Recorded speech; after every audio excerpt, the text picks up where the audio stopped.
ইংরেজিতে ভেরি দিয়ে যে ওয়ার্ডগুলো হয় সেগুলো হচ্ছে একদমই বেসিক পর্যায়ের ওয়ার্ড।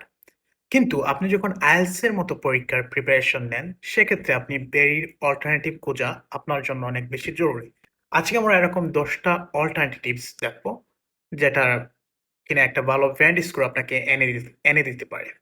যেমন ভেরি টায়ার্ড মানে হচ্ছে অনেক বেশি ক্লান্ত। ভেরি টায়ার্ড মানে অনেক বেশি ক্লান্ত। সো এটার অল্টারনেটিভ হচ্ছে এক্সহস্টেড, এক্সহস্টেড। তারপর হচ্ছে ভেরি হ্যাপি মানে অনেক খুশি। ভেরি হ্যাপি মানে অনেক খুশি। সো এটার অল্টারনেটিভ হচ্ছে ডিলাইটেড বা thrilled.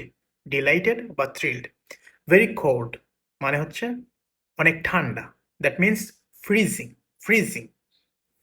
Very hot, very hot. আজকে অনেক গরম পড়েছে, ভেরি হট।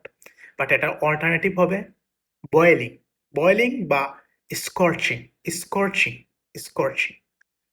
এরপর হচ্ছে very hungry, I am very hungry. তো এটার অল্টারনেটিভ হচ্ছে starving, starving, I am starving, আমি অনেক বেশি ক্ষুধার্ত। ভেরি বিগ, ভেরি বিগ, অনেক বড়। এটার অল্টারনেটিভ হচ্ছে হিউজ, তারপর ম্যাসিভ, হিউজ, ম্যাসিভ, অনেক বড়। ভেরি স্মল, ভেরি স্মল, অনেক ছোট। Tiny, tiny. ভেরি অ্যাংরি, আমি অনেক বেশি রাগান্বিত। Very angry. এটা হচ্ছে ফিউরিয়াস, ফিউরিয়াস। তারপর হচ্ছে ভেরি বিউটিফুল, ভেরি বিউটিফুল, অনেক সুন্দর। গর্জাস, গর্জাস অথবা stunning, stunning. Very good, very good.